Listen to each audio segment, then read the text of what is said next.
অনেকেই অনেকভাবে মাছ রান্না করে থাকেন। একদিন এভাবে মাছ রান্না করে দেখবেন।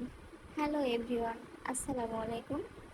আপনারা সবাই কেমন আছেন? আশা করি আলহামদুলিল্লাহ ভালো আছেন। আমিও আলহামদুলিল্লাহ ভালো আছি। আমি ইশরাতস কিচেন থেকে ইশরাত।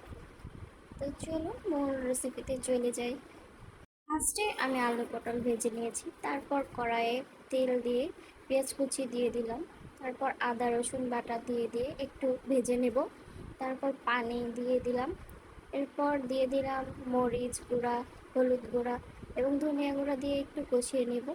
খুব সুন্দর করে কষিয়ে মাছগুলো ছেড়ে দেব। মাছগুলো সুন্দর করে কষিয়ে নিতে হবে। এই যে মাছগুলো কষিয়ে নিচ্ছি। এরপর সুন্দর করে কষানো হয়ে গেলে এগুলোকে উঠিয়ে নেব। উঠানো হয়ে গেলে এর মধ্যে ভেজে রাখা আলু পটল দিয়ে দেব। এগুলো আবার ভালো করে কষিয়ে নেব। তারপর দিয়ে দিলাম কষানো মাছগুলো। অনেক অনেক টেস্ট হয়, আপনারা একবার খাইলে ভুলতেই পারবেন না। দেন দিয়ে দিলাম এখানে পরিমাণ মতো ঝোল। ঝোল দিয়ে একটু ঢাকা দিয়ে এই যে আমার রান্না হয়ে গেছে, কমপ্লিট। দেখেন কতটা লোভনীয় হয়েছে। আজ এই পর্যন্তই, আল্লাহ হাফেজ।